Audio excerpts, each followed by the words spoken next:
Drunk soldier opens fire on Borno resident, kill 3-year-old girl, and 8 others. Welcome to the news, and please subscribe to our channel. About 16 people also sustained varying degrees of injury. A yet-to-be-identified soldier with the Nigerian Army operation Harankai on Wednesday killed 9 civilians, including a 3-year-old girl in Borno State.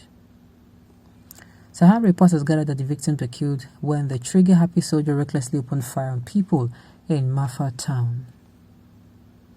Eyewitnesses said the soldier, who was said to be drunk, was with one of his colleagues at the military checkpoint in the town when the incident happened on Wednesday.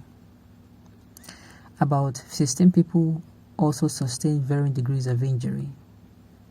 He opened fire and killed 7 on the spot, including a 3-year-old girl.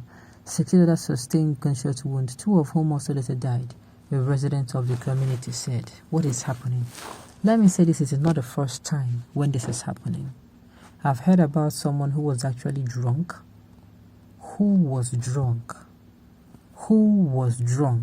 and shot someone.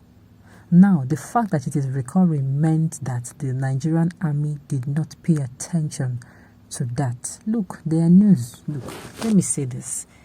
If you are in a society like Nigeria, I'm telling you, we give you news, as in we point at where you don't do well whenever there is a problem. Those things that will point out to you should be like feedbacks. You know, when you're not doing well and you really, really want to do well for yourself, listen to critics. You will see it. Those people are giving you for free. For free, what mentors will tell you, oh, you need to do well, you need to do well. And if you go back, you're going to find out that is true. That is PTSD, not drunkenness. Nigeria should educate themselves on mental health issues. It is common, especially for those on the front line fighting the enemies. Another thing to look at is fine. Okay, fine. Like I said, the Nigerian army, they're not taking note of all this issue. They're not. Somebody now is raised the point. Yes, these soldiers now that go to war to fight, what exactly are the army doing in order to, let's say, help them to relieve themselves of the tension? Imagine fighting in a very traumatic war, especially the war between Nigerian soldiers and the Boko Haram on a daily basis. You don't give these people an avenue to, how am I going to put it, to clear their head. If it were in the developed countries, when they come back, and especially those who have sinned and they have been in very, very traumatic conditions, some of them will even visit a therapist. Some will go as far as, they're going to leave that particular occupation. Maybe they're going to go on a leave, let's say 2-3 years, so that they can clear their head. But unfortunately in Nigeria, all these things, we see that waste of money, and we see all those things that, we don't even see it as necessary. The military should please redeploy soldiers who have stayed long on the fight with Boko Haram. The level of frustration and depression is leading to their mental instability. They should do this and save lives. Exactly. That is just it. So why on one hand we are not knowing, all these things are assumptions. But to me, if I were the Nigerian army, all these points we are raising will be taken note of. But unfortunately, we live in a country where they prefer to loot money than to use it to do something useful and meaningful for the citizens of a country. It is the handwork of the so-called repentant Boko Haram members and Nigeria to save lives. What will make a soldier get wrong if not distraction and frustration of a country? Exactly what somebody just raised.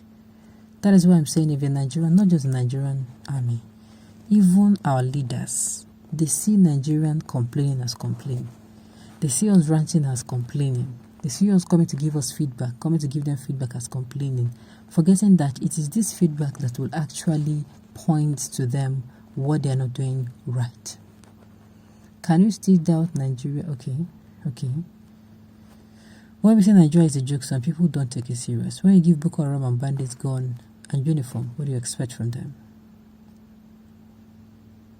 He is not a drunk but a frustrated and depressed soldier that opened fire on innocent civilians that were just going about their daily activities.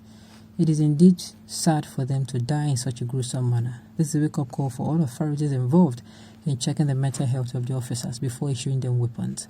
What we can say now is a gentle soul to rest in peace and comfort their loved ones in these trying times, because losing loved one in such a manner should be condemned by all, and I believe the authorities should unravel the situation that led to this manslaughter. And if found guilty of such a crime, he should be made to face the full wrath of our nation's justice system. My heart goes out to those who are unfortunate enough to be, at the same not knowing it to be their last. Very, very sad. Very, very sad. This is what happened when you use the quota system, tribalism, religion, and peace as a yardstick to enlist people into the armed forces. If not, why will a soldier be drunk on duty? As a professional cameraman of 27 years, I don't drink while I'm working, talk less of a soldier. Well, he might be drunk on so many things, drunk on depression, drunk on frustration, drunk on alcohol, drunk on lack of stable health, stable mental health. Okay. These soldiers are overstressed. That is the cause of all this. Exactly.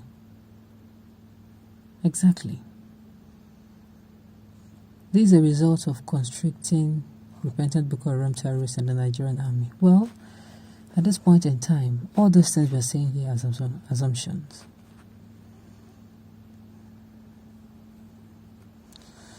Okay. Who said he was drunk? He's just crying out his assignment for his masters.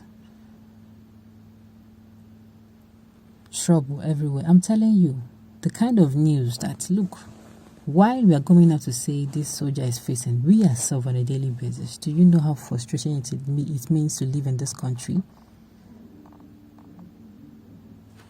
Do you know how frustrating it means to me in this country? Repentant Boko Haram soldier opened fire on the resident. This is just the consequences of recruiting Boko Haram into army. I do not think so. We are still going to find out. Hopefully, at the end of the day, we're going to find out what exactly is the problem. Okay.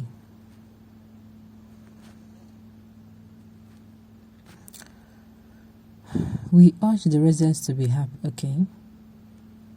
Like I said before, this is very sad, and of course,